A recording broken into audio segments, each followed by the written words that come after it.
Hey together, Aaron the Black Dragon's back, and welcome all of you to Monday Madness's Kingdom 2 Crowns. Again, the monarch will try to last. So, I'm gonna start this here off. I'm gonna start this off a little easier. I'm gonna start this off with going through the tutorial for people that might not know what Kingdom is and how it works. And after that we're gonna make a new set of works so that we can make the things that we wanna do the way we wanna do. Because I'm not gonna play the way the game wants me to play here at the very beginning. But Kingdom is a resource management game. Stand here. I will. Hold down to light the fire. Then we have to throw down coins to recruit people. And then we have to buy them bows. Or my horse is tired already, well that's a good start right here. Or to buy hammers. Hammers make builders, bows make hunters. We make walls with our money. On both sides I think we need to do that. Am I correct about this? Nope, I'm not correct about this. Ah, you're gonna show me something else. Recruit one more. I will do so. One of you will be interested in that coin, I'm pretty sure. Good, one of you was. Get another bowman. I sure will, and have one coin left. What do you want me to do with that one coin? Okay, apparently we're gonna have to wait for this little buddy to come here. Good. One more coin. Expand. Build, expand, defend. I will do so, lady. I will do so. While I'm here still, quick overlook how this works. My hunters make me money with hunting and going for the animals, like the rabbits. As you already could see there, the hunter will go out there and shoot animals, rabbits, and get the money from them and collect it for me so that I can use it later on to buy more bows, upgrade walls and whatnot. We're gonna go over all those things once we are at this point. There's also two different methods in playing this game. There's the typical European style, the classic style as I like to call it, and then there's the Shogun style. We're gonna start off with the classical style. And we're gonna switch over to the Shogun style later on, because I wanna showcase both things, because they play differently in aspects. I'm not gonna go day by day, because this will be an extremely long series otherwise. I'm gonna make as much happen as possible in one episode, and I'm gonna show you some strategies that you can use, but don't have to, because you can play the game however you see fit. You even can say that the strategies that I use are stupid. But let's jump back out of this and start the world that we wanna start in. So we are now inside of the world that I wanna have, that we are gonna play in. So my first thing that I'm gonna do, I'm not gonna build any walls here at the very beginning, nobody needs walls. What I'm gonna do however is my first two people are gonna become hunters and they're gonna start making money for me. And with that, I'm just gonna ignore everything inside of my camp for the moment. We're gonna deal with everything there later. What I'm gonna do here is I'm gonna go out and explore a little bit to one area, because out there in the forests there might be treasure chests, there might be different things we can see, like this little hut that needs gems, which are a thing also, not for the moment, but later on, because there's multiple islands again, like there was with New Lands, and we will have to deal with that later on as well. But for now, we're just gonna focus on what's going on in the first island here. Hi there, little buddy. There's something that just fell down. Oddly enough, I was prepared for you. 2 gems for you. Again, we're gonna deal with all of that later on. Nice that we find those 2 treasure chests. They're so easily. They're rather close. The only thing that I dislike here already is that that's a pretty long forest stretch where I can't really do much. So that might be a little bit of a bummer. Okay, and there's a portal. Those are the places where the monsters, or greed how they are called, will spawn out from during the night, or depending on how far the portal is away from you, maybe even during the day, so that they arrive at your encampment at night. Okay, we can see that it's becoming night. We have a few people however coming our way.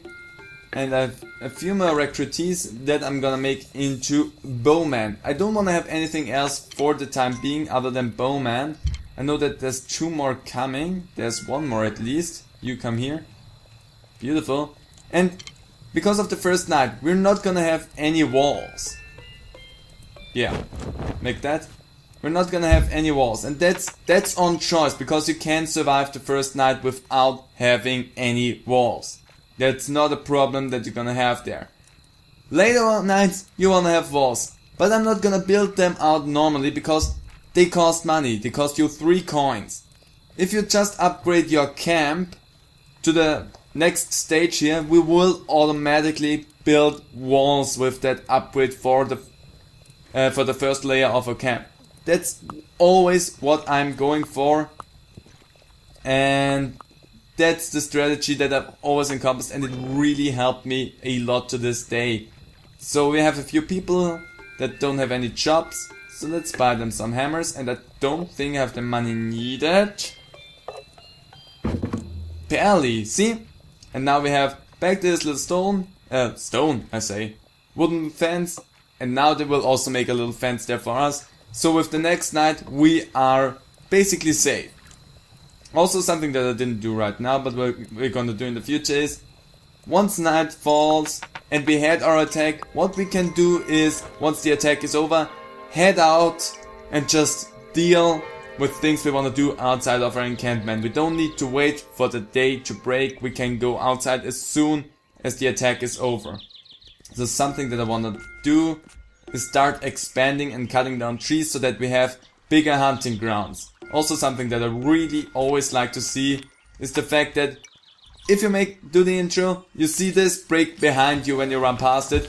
If you skip the intro, that still stands around. So what I'm gonna do here is, the first time I'm wandering out, I'm gonna show you that there's the boat. That's a little bit further away from me than I wanted it to be. Also, I didn't remember how incredibly weak the horse's stamina was. But whatever. Let's see if I can make a place somewhere. Like, that's a spot that we could expand to. Like, we could build a wall right there. I just need to clean up some of the walls back there.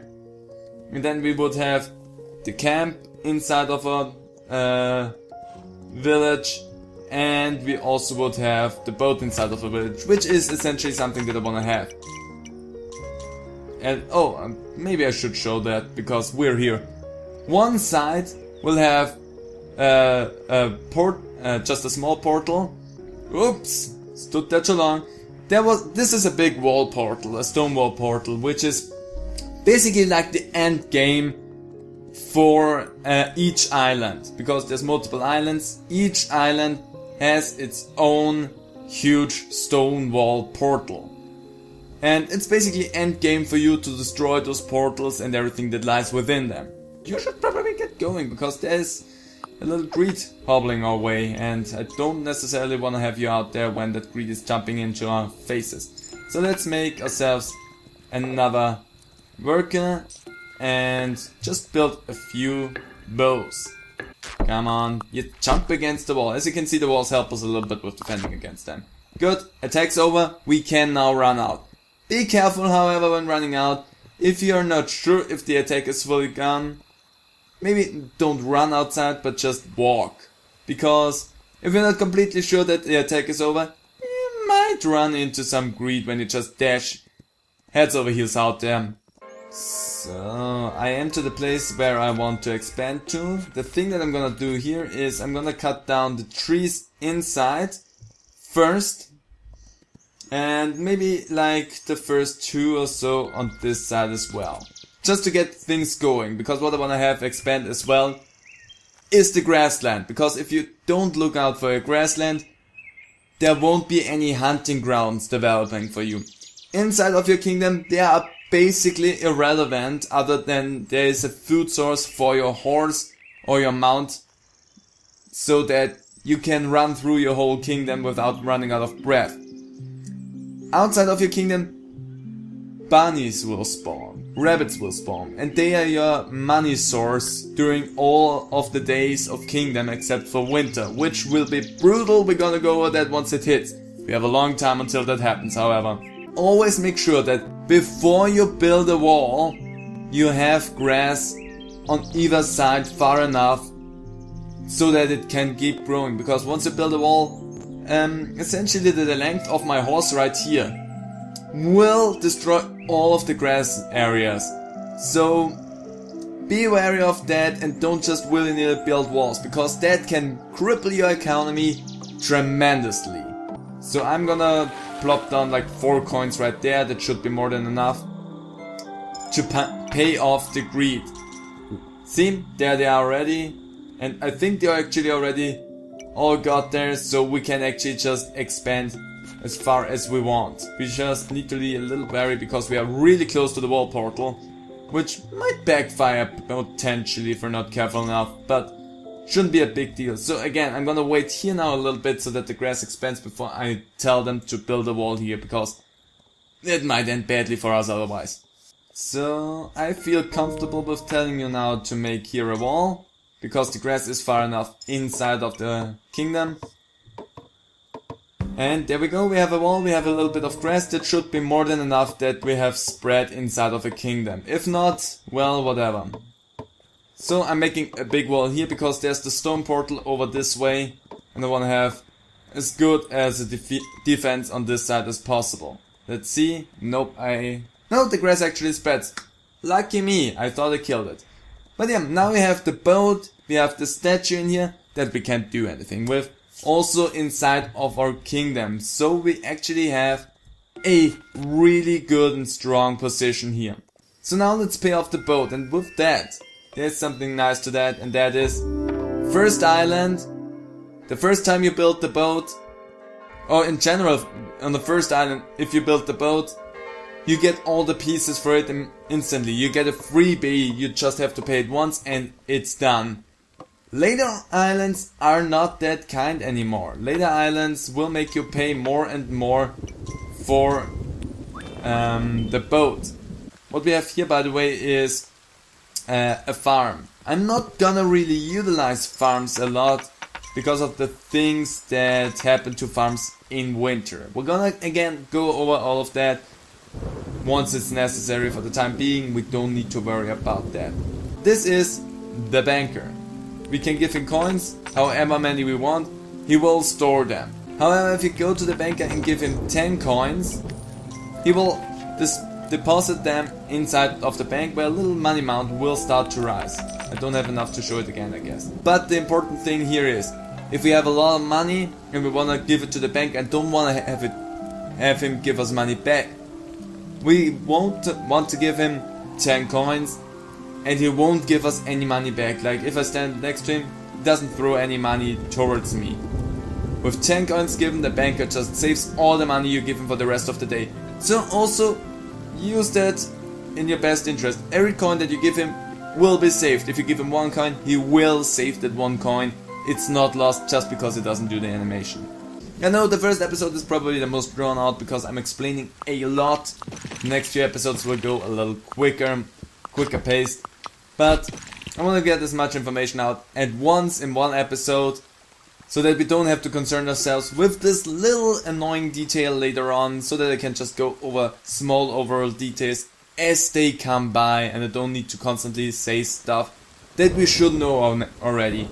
It's so sad, my right side really doesn't have a lot of money for me. I don't want you to give me your money, but you, Guido, can give me your money. Also, Guido, he is a little merchant buddy. We give him 1 coin at the start of each day, and he will go out, venture, sell stuff, and then he will give us, I think approximately around 10 coins, 15 coins, something like this, and then we can send him off with 1 coin again. And that's the little hut that I was running past here a whole bunch. This is Guido's little hut. And with camps, the little encampments, and Guido's hut here, I'm also calling it Guido because I don't know why, it just stuck with me. You can call him whatever you want, for me he's Guido. But yeah, those little encampments, as you can see, they are inside of the forest. I only cut away 1 tree at the edge of this little encampment, and the reasoning for that is, if you cut away either one of the trees that surround this encampment, it will disappear.